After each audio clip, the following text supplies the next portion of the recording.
Okay, so now we're going to look at volume. So first we need to talk about what is volume. Volume is the amount of space that an object takes up. So think of how big an object may be, okay? Remember that this is different than mass. Mass is how much stuff something has in it. Volume is how much space that something takes up, okay? We measure it in a few different ways. We can measure it with a beaker, which is kind of accurate. As you see, the markings are only every 100, maybe even every 50, and it's not super exact. Or with a graduated cylinder, which is very accurate. And we're going to get into how we measure with a graduated cylinder here in a little bit. The metric unit for volume is liters, okay? Think of like pop. We buy it in 2 liters. And that is the metric unit. 1/1000th of a liter then is what we call a milliliter. You will sometimes see this written as centimeter cm to the 3rd power. That's a centimeter cube, and it's the same as a milliliter. So we have a milliliter, which is equal to a cubic centimeter. This should be centimeters cubed there, not squared. So we have a milliliter equal to a cubic centimeter equal to centimeters cubed, okay? Because when we do that math, if we do 1 times 1 times 1, we get 1 centimeter cubed, which is the same as 1 milliliter.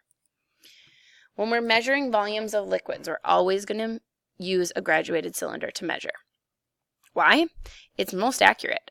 We can go down to very, very small increments like 0.1 when we're using a graduated cylinder.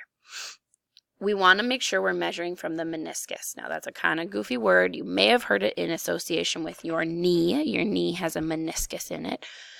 This meniscus is different. This is the little curve that occurs at the top of a liquid in any container. Now, the amount of curve you get depends on what the container is made up of. Most of our graduated cylinders are either glass or plastic. And the reason this happens is some fancy science stuff about the attraction of your liquid to the material that the container is made out of. And so when there's lots of attraction, it kind of sucks in so that it can be right next to the sides, which causes that little like bubble looking thing or divot. We want to measure from the bottom of the meniscus. Okay, so for this one, I see that I'm at 20. I see that this is 25 up here, so I'd be at 1, 2, 3, 4, 5. So I'm at like 21.5 right there at the bottom of the meniscus. Now to do that, you're going to want to make sure that your eye level gets down on it. So we want to be reading directly straight across the meniscus, not downward, not upward. And here's why. You can see if I was reading straight across, I'm going to get 1 measurement, but if I'm looking up, I'm almost going to get a whole milliliter more. If I'm looking down, I might even get 2 milliliters less, which is a lot. So when we're using a graduated cylinder, we want to look at first, what is each mark worth? So my big lines here are whole numbers, which means my little lines, which there are 10 of, must be 0.1. So each mark is worth 0.1. The maximum value of that the container can measure is 10, because that's way up here at the top. And the volume in the container, so we know 1, 2, 3, 4, and then it looks like it's right at about 4.5 there, okay? Or maybe 4.6, depending on how we're looking at it, okay? Either of these answers would be an acceptable value.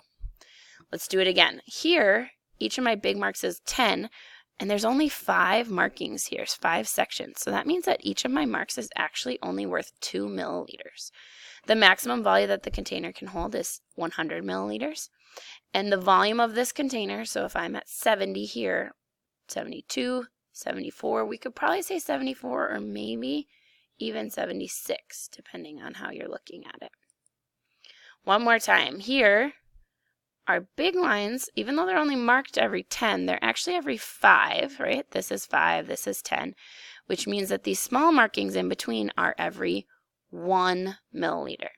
Maximum volume of this container is 50 milliliters, and the volume of the container here is for sure more than 30, less than 35, it would be 31, 32, maybe 33, somewhere right in between 32 and 33. I would take 32 on this one as well.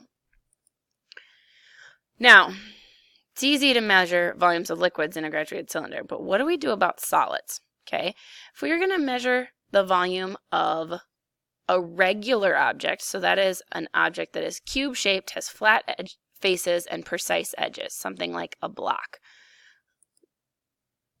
This is much easier. Now, when we get to irregular objects, we're talking about random shapes. They're not flat sides, they're not clear edges, like a little toy. Okay, how on earth do we do these things? Now, you probably know how to do the regular objects. That is, we do length times width times height. So we've got L equals the length of it. Whoops.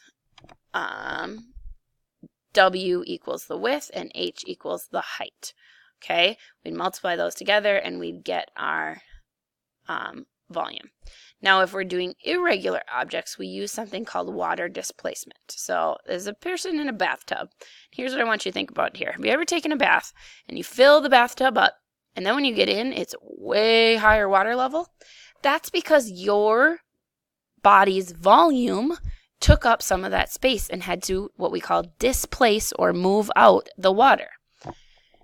So when we're looking at an irregular object, we'd have a liquid, or most likely water, in our graduated cylinder. Here this is measuring 4.8.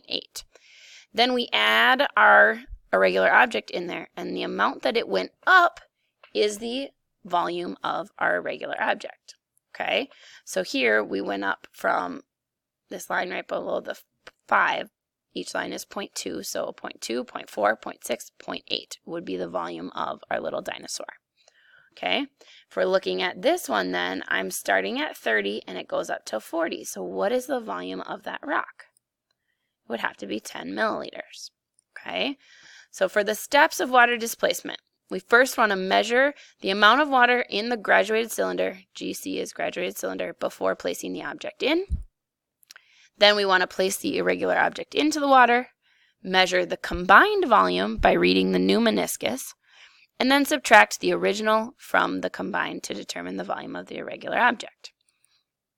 There may be some practice problems that you need to do. Otherwise, make sure you've got your notes all finished. Remember to go back and look at your notes at a later time so that you can add things that you might not understand or edit your notes as needed.